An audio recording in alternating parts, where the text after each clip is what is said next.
Hello anime lovers, स्वागत है आपका एक new enemy Dan the den के एपिसोड नंबर 12 में। पिछले एपिसोड में हमने देखा कि ओकारू को उस पुतले की बातें सुनकर इमोशनल हो जाता है और वह मोमो को कभी न छोड़ने के लिए सोचता है और वे तीनों की तीनों इमोशनल होकर उस पुतले की मदद करने की सोचते हैं। अब आगे हम देखते हैं मोमो के घर का सीन, जहाँ ओकारू मोमो की ग्रैनी से भीख मांग रहा था। वे हाना को अपने साथ रख ले। मोमो की ग्रैनी कहती है कि तुमने मेरे घर को क्या अनाथ आश्रम समझ रखा है, तुम्हें इसे अपने घर पर ही क्यों नहीं रख लेते। तब ओकारून कहता है कि ये एक ऐसी जगह है जहाँ पर हम इसे सेफली रख सकते हैं। तब मोमो की ग्रैनी कहती है कि दूसरा पुतला कहाँ है। तब हमें मोमो बताती है कि उन्होंने डिसाइड किया था कि वह उन पुतले की मदद करेंगी, यानी यदि वह हमें अपनी गोल्डन बॉल दिखा देता है। वह पुतला वहीं गया है जहाँ उसे होना चाहिए, यानी के स्कूल में, और उसे हाना को अगर मिलना है तो वह रात में जिंदा होकर हाना से मिल सकता है। हाना के पास कोई जगह नहीं थी, इसलिए हम उसे अपने साथ ले आए हैं। इसके बाद जीजी, ओकारून, मोमो और तीनों के तीनों मोमो की ग्रैनी के सामने झुककर ग्रैनी को मनाने की कोशिश कर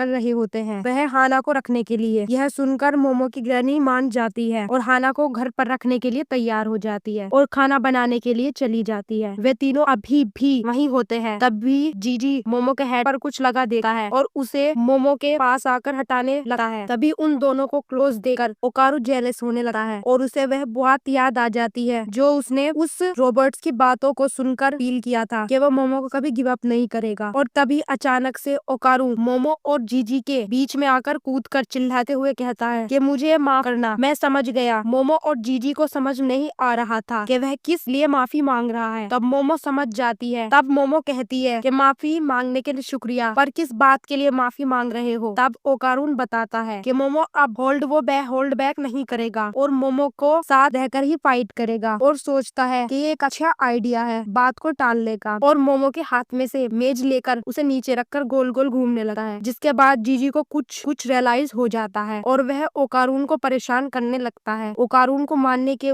लिए उसके पीछे भागने लगता है और दोनों बेवकूफी वाली हरकतें करने लगते हैं। वहीं मोमो को कुछ भी समझ नहीं आ रहा था कि आखिरकार दोनों लड़ क्यों रहे हैं, और ये सब मोमो की ग्रैनी भी देती है और कहती है, उन्हें शांत करती है और जोर से बोलती है कि मोमो, इस वीकेंड तुम जीजी के साथ उसके घर पर जाने वाली हो, तो अपने सामान को पहले से ही पैक कर ले। मोमो ग्रैनी को कहती है कि आखिर आप ये शांति से भी तो कह सकती हो, इसमें चिल्लाने की क्या बात है। यह सुनकर तो ओकारून के फेस पर 12 बज जाते हैं और डर की वजह से नर्वस होकर कहता है कि मोमो, तुम जीजी के साथ उसके घर पे क्यों जाने वाली हो। मोमो कहती है कि जीजी के हाउस में भूत है, जो जीजी को दिखता है और हमें उसे वहाँ से भगाना है, और इसी वजह से ये हमारे घर आया था। यह सुनकर ओकारून की बैंड बज जाती है और वहीं जीजी खुश हो रहा होता है। तभी टर्बो ग्रैनी उसे धोना चालू कर देती है क्योंकि उसने टर्बो ग्रैनी की नींद खराब कर दी थी। तब ओकारू चिल्लाते हुए कहता है कि तुम दोनों वहाँ अकेले रहोगे। इस बात पर मोमो कहती है कि वो तुम्हें भी साथ ले जाना चाहती थी, पर शायद तुम जाते या नहीं, इसलिए उसने ओकारून से नहीं पूछा। तब ओकारून कहता है कि तुमने ऐसा सोचा भी कैसे कि तुम कहोगी और वो ना आए। अब वो भी जीजी और मोमो की मदद करेगा। ये सुनकर जीजी ओकारू को थैंक्स करता है। फिर हमें स्कूल का सीन देखते हैं जहाँ पर कुछ स्टूडेंट स्कूल के अंदर खड़े होते हैं और उन्हें ऐसा लगता है कि उनके पास कोई चीज आ रही है। जब वह फोन की लाइट से देखते हैं तो वह वही पुतला होता है, जिसे देखकर स्टूडेंट डर जाते हैं और चिल्लाने लगते हैं। और एक स्टूडेंट कहता है कि अरे देख क्या रहे हो, भागो यहाँ से, और वह भागने लगते हैं। पर वह रोबोट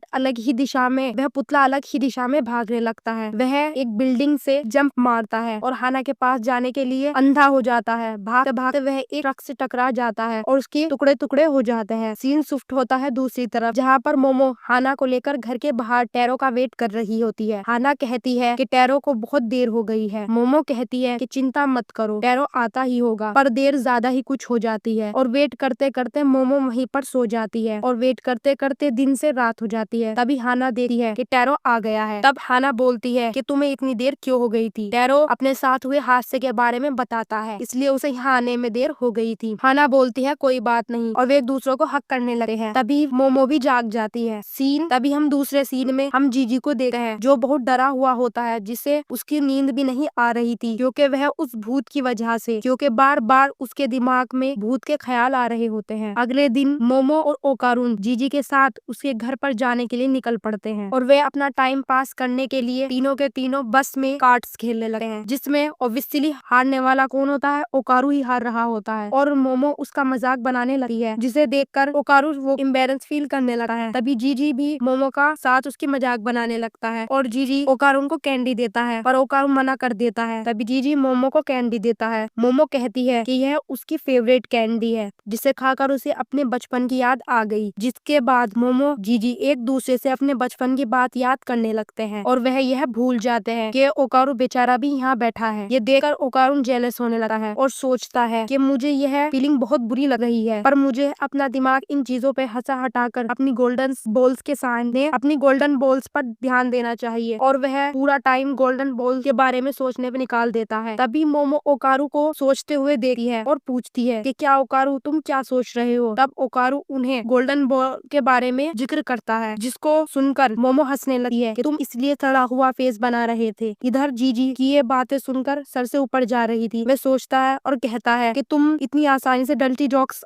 तुम्हारे बीच में कैसे डल्टी जोक्स का प्रयोग कर सकते हो। तब मोमो कहती है कि ये जोक्स नहीं है, ये हकीकत है। तभी दोनों और हंसने लगते हैं। तभी मोमो का ध्यान अपनी ओर खींचने के लिए ओकारू चिल्लाते हुआ कहता है कि वो तुम्हें सुचुनोका मॉन्स्टर्स के बारे में बताएगा और यह कहकर वह अपने बैग से बुक्स को निकालने लगा है। ये सुनकर मोमो और जीजी तैयार हो जाते हैं ओकारू की बातों को सुनने के लिए। तब ओकारू मॉन्स्टर के बारे में बताना शुरू करता है कि जो क्रिप्टस है वे जो 100 साल पहले गोरिल्ला को क्रिप्टस कहा जाता था और उसे लगा है कि अगले सुचिनोको को अगला गोरिल्ला कंसीडर करा जाएगा। यह सुनकर जीजी कहता है कि उसके विलेज में भी एक स्नेक देखा गया है जिसे स्टाइन डिकेट किया गया है, यानी कि आश्रम वगैरह दिया गया है जिसे पूजा जाता है। ये सुनते ही मोमो का इंटरेस्ट जीजी की बातों में हो जाता है और वह कहती है मुझे भी वह जगह देखनी है। ये देखकर ओकारून की फिर से जलने लगती है और ओकारून का ध्यान और मोमो का ध्यान खींचने के लिए ओकारून कहता है कि ये कोई बड़ी बात नहीं है, कापा को भी स्टाइन डेडिकेट किया गया है। यह बात कहकर मोमो के साथ साथ जीजी का भी इंटरेस्ट ओकारून की बातों में हो जाता है। तब जीजी कहता है कि यार तुम्हें तो बहुत कुछ नॉलेज है, तो तुम तो जीनियस हो, तो आज से तुम उसके फ्रेंड्स हो। ये सुनकर ओकारू शॉक हो जाता है क्योंकि उसको किसी ने दोस्त कहा है, वो भी उसका दूसरा दोस्त है। ऐसे ही बातें करते हुए उनका सफर खत्म हो जाता है और वे जीजी के घर पर जाने के लिए आगे बढ़ रहे होते हैं। तो वह वहाँ चीजों को देखने लगते हैं। तो मोमो की नजर एक हॉट स्प्रिंग पर जाती है जिसे देखकर मोमो खुश हो जाती है। वहीं हम देखते हैं कि कुछ लोग उन्हें स्ट्रेन नजरों से देख रहे होते हैं और जब मोमो और ओकारू जीजी के साथ उसके घर पर जाते हैं तो वे दोनों शॉक हो जाते हैं क्योंकि उसके घर के सामने लंबी सीढ़ियां होती है। वह जीजी खुश होकर बता रहा था कि सीढ़ियां के आगे उसका घर है और उन सीढ़ियों खुशी खुशी पार करने लगता है। वहीं दूसरी तरफ मोमो और ओकारू की हवा टाइट हो जाती है और वे गिरते पड़ते उन सीढ़ियों को पार करके पहुंच जाते हैं। तब जीजी कहता है कि क्या मोमो तुम्हें कुछ अजीब महसूस हो रहा है। तब मोमो उस घर को देखती है और कहती है कि उसे तो कुछ भी महसूस नहीं हो रहा है, ये घर तो साधारण ही है। तो जीजी कहता है कि क्या तुम सच कह रही हो, पर यह जितने भी स्पीड भगाने वाले आए हैं वे तो कुछ और ही बोल रहे थे, क्या वे झूठ बोल रहे थे। पर वहीं ओकारू को कुछ और महसूस होता है पर वह इस पर ध्यान नहीं देता और उसे तुरंत मोमो बुला लेती है और इसके बाद तीनों घर के अंदर चले जाते हैं। वहीं हम देखते हैं कि जंगल से कुछ लोग उन्हें बाहर देख रहे होते हैं। फिर सीन शिफ्ट होता है जीजी के घर के अंदर जहाँ मोमो के पीछे ओकारू जीजी पीछे से डर के मारे झांक रहे होते हैं और वे तीनों जासूस की तरह घर में इधर उधर स्पिरिट को ढूंढने लगते हैं। तब मोमो थककर सोफे पर बैठ जाती है और टीवी को ओपन करती है। ये देखकर तो ओकारू की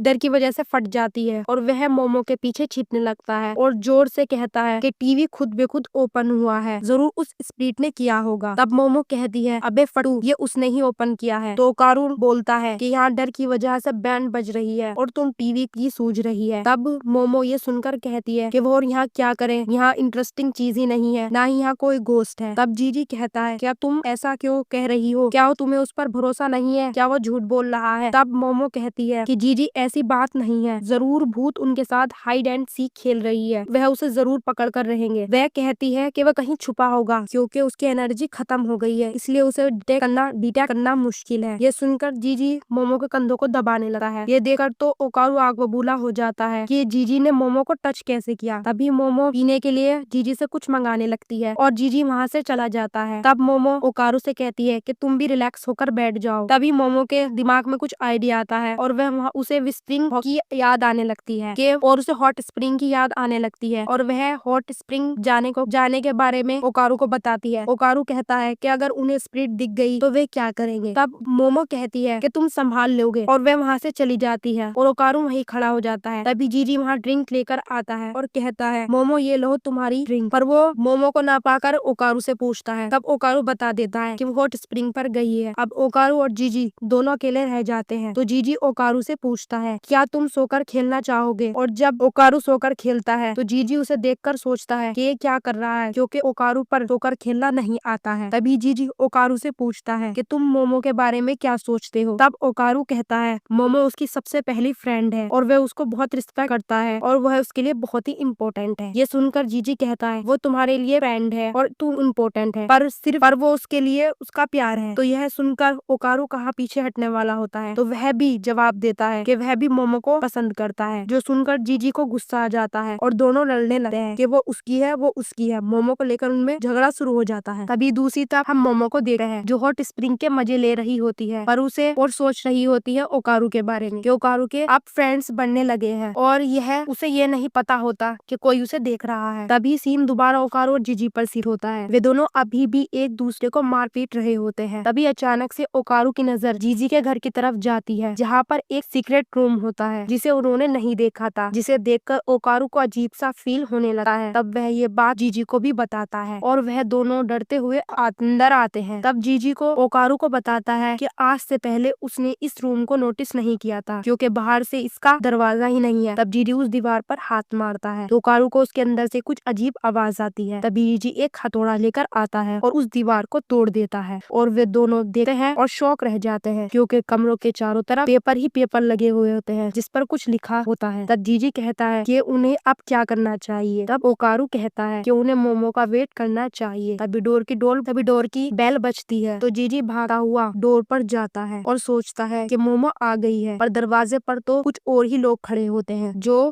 कुछ आंटियां होती है। वे वही आंटियां होती है जो उन्हें बाहर से देख रही होती है जंगल के। वहीं सीन शिफ्ट होता है दूसरी तरफ जहाँ मोमो कुछ अजीब सा फील होता है कि कुछ बुरा होने वाला है तो वह स्प्रिंग से बाहर निकलने लगती है। तभी मोमो नोटिस करती है कि वहाँ कोई आ रहा है, जिसे देखकर मोमो पानी में छिपने लगी है। तभी वहाँ पर लोग आते हैं और वे कहते हैं कि यहाँ कोई ऑलरेडी पहले से है जो बहुत ही ज्यादा खूबसूरत है। फिर ये हॉट स्प्रिंग में नहाने लगे हैं। मोमो को ये देखकर शौक हो जाती है और आखिर ये चल क्या रहा है। उनमें से एक अंकल मोमो से पूछता है कि तुम यहाँ क्या कर रही हो एक मिक्स यूज हॉट स्प्रिंग में। तब मोमो को पता चलता है कि ये एक मिक्स्ड यूज हॉट स्प्रिंग है और फिर बोलती है अरे ये साइन बोर्ड है, इसमें कुछ साफ नहीं दिख रहा है। और इसकी वजह से मोमो ने नोटिस नहीं किया था कि ये एक male female mix use hot spring है। तो मोमो यहाँ से निकलने के लिए जाने लगी है। तब उनमें से एक अंकल मोमो से पूछता है कि क्या तुम्हें गेटर्स के बारे में पता है। तो मोमो को लगा है कि ये मगरमच्छ रेप्टाइल के बारे में बात कर रहे हैं। तब यहाँ पर यो अंकल हंसते हुए कहता है कि ना, मैं बात कर रहा था उन गेटर्स के बारे में जो हॉट स्प्रिंग में नहाती हुई लड़कियों का पीछे आते हैं। ये बोलकर वे मोमो के पास आने लगा है। तब मोमो सोचती है कि वो इन्हें सारों के साथ फाइट नहीं कर सकती। तब मोमो अपनी पावर का यूज कर उनके लीडर पर करने की सोचती है क्योंकि जब लीडर ढेर हो जाएगा तो बाकी